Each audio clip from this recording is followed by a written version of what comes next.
Merre! Geleceğimde yere yüreğine diyerek ki kadere doğum ağam ne o? Lan bardağı adet oturuyorsun lan. Ya Havadan gitmedin lan. Yo deyince turna şu an. Öyle mi? Oo. Sünnet ettirdin bana. Yok. Bilim arttım ben futbolla. Dolaşın futbolla mı? Oo. Ne öyle ne? Ha geleceğim yok mu? Kayıtta. Ne ettin ayağım? Oo. Olman o. Ya öyüne kayıttı. Şey değildin ama kayıttı. Hadi sana ise o oyun. Ay kayıtta o deyince ne arasında? Şöyle mi? Öyle hadi.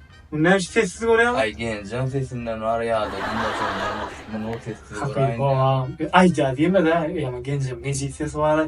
Öyünü diyor usta kapıyorum ya lan. Akşam hayatına ne var ya? Ne var? Ne ben mi? Şunu ben ses vereyim mi? Hani berane? Yakşı mı? Gönlüm yetiyorsa yaratıma korkumu. Onun için mecnun olan yerkimi.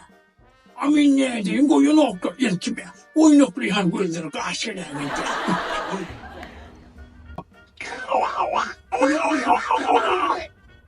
Ne ettin? Artist ol sen o. Raca sahi. Yaşadın benim racamın. Racamın yaşadın. Nereden gelmediler? Oğlum.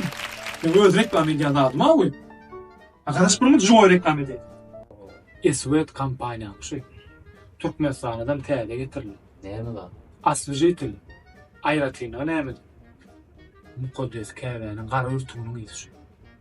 Kara dağısının kevyenin içi yol yara. Şonun kıyıslar da. Düzümünü de hiç spirt yok. Be. Namadına sep kullanıp korşunu.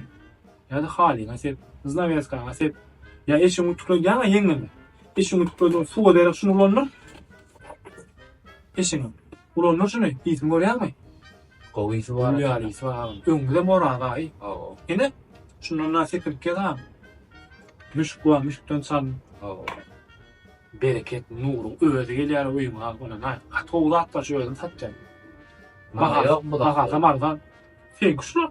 Ama ayetik böyle. Hem de sen kavamcılar. İyi özün arası mı gitti? Yo ağamcan sana yani harlasın var. Tatacak değilsen ya ol bur sonrası. Ne oldu belli ha. Yaklaşık normal mi? Oo. 65, 67, 19, 60. Sana diye üstlerini görünüşünü Hasan iyisen getirip verir.